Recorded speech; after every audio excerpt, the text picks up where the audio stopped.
kailangan aralin. Sakit naman sa ulo.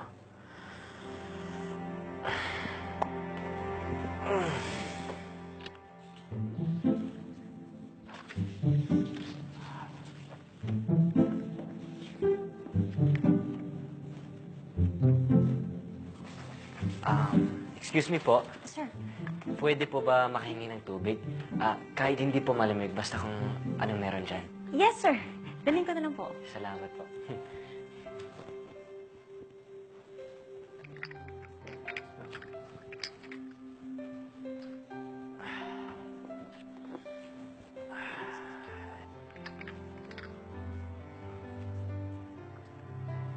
Sir, excuse me. Salamat. Tubig niyo po. Welcome, sir.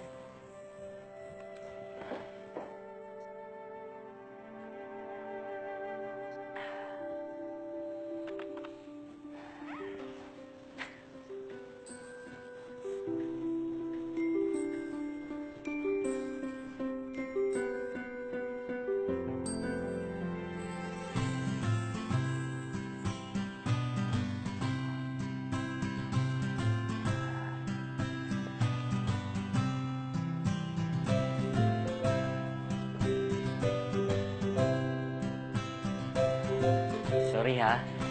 Excuse ulit. Baka meron po kayo dyan isang red na ballpen? Baka pwede pahiram? Sige, sir. Dadalhin ko na lang po sa table niyo. Salamat, salamat. Ang cute-cute talaga ni Sir Takgo, ano? Tsaka, siya na nga itong amo. Siya pa yung nahihiya pag mayroon siyang hihingin sa atin. Oo nga eh. Sorry nga ng sorry. Trabaho naman natin gawin yung lahat ng inuutos niya, di ba? Oo nga. Panay nga, thank you eh. Teka, Lily.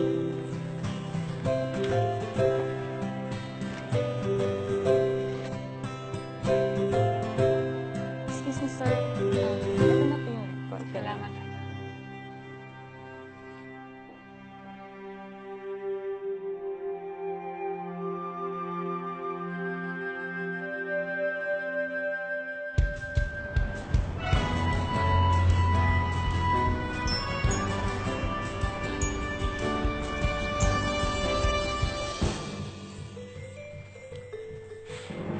Good morning, sir. Good morning po. Good morning! Magandang araw. May dala akong tinapay at ako ang nag-bake nito. Buksan niyo na. Thank you po. Nakakahiya naman po. Hindi naman. Maraming trabaho, kaya kailangan umaga pa lang, may energy na. Ay sir, ito nga po pala yung mga reports. Hindi ko na kailangan ng mga yan. Pakitabi. Okay po.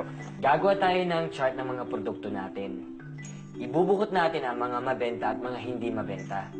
Tapos, titikman natin lahat ng mga gawa natin tinapay. Para malaman natin kung bakit hindi na bumibenta ang ilan. Okay? Lahat po ng produkto natin, sir? Oo, lahat. Pero bago tayo magtrabaho, mag-almusal muna kayo. Salamat po. Salamat Thank you po.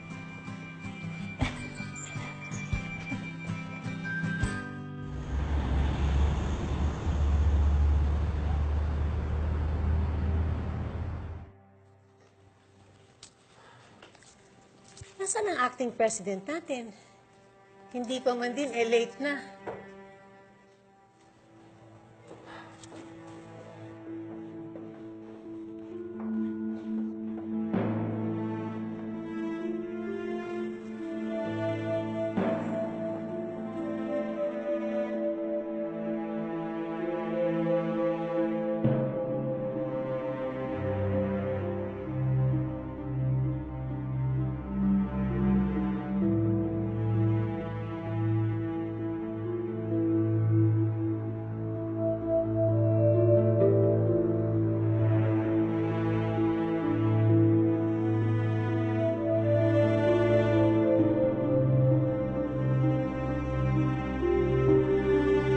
Ito na ba ang lahat? Kung ganun, magsimula na tayo.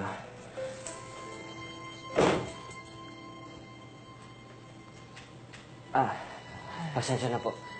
Mukhang hindi pa handa ang ating OIC. Ano OIC, Takbo?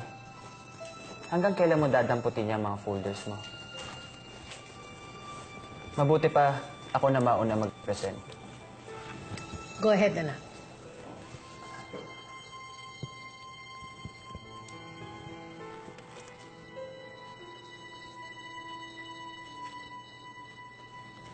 Maliban sa kanin, ang tinapay ay isa sa mga staple food ng Pinoy. Kaya naman ang mga bakeries nun ay nakafocus sa pag-mass produce ng tinapay. Dahil madaming demand at madami din siyang supply. But through the years, nagiging mas discriminating ang taste ng mga consumers natin. Kaya sa halip na maging masaya sila sa isang simpleng pandesal, naghahanap na sila ng +1. Ang +1 na hindi lamang basic pandesal kundi mga pastries.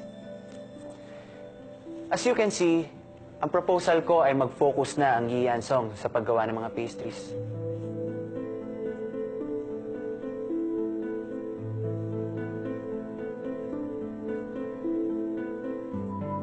In my travels around the world, natikman ko na ang daang-daang uri ng mga pastries. Kaya naniniwala ko that those travels and my educational background make me qualified to implement these changes and improvements.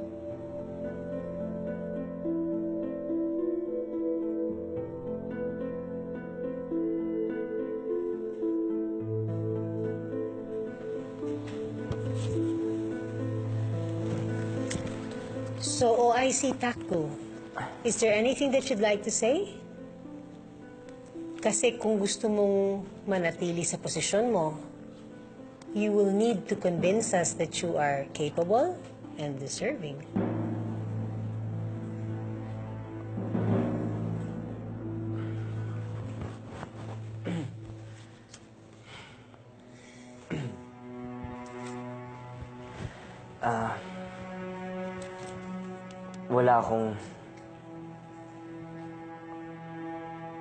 Wala akong ganyang klaseng presentation.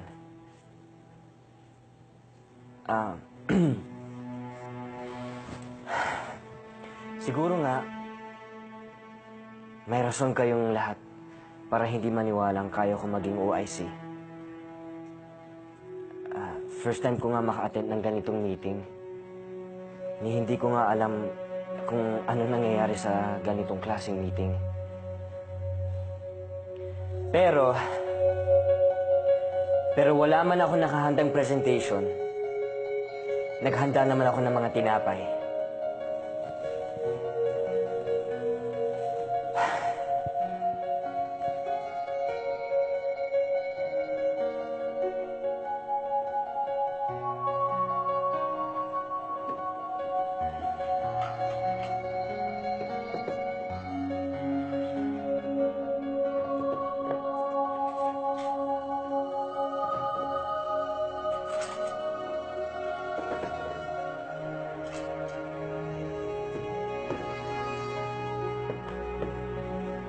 Ito yung mga tinapay na binibenta ng Li Hanxiong. Anong point mo na pinapakain mo sa amin itong tinapay na produkto rin natin? Mga sir, tikman niyo po muna ang mga tinapay na yan. Para malaman ninyo kung galing nga ba ang mga yan sa pabrika natin.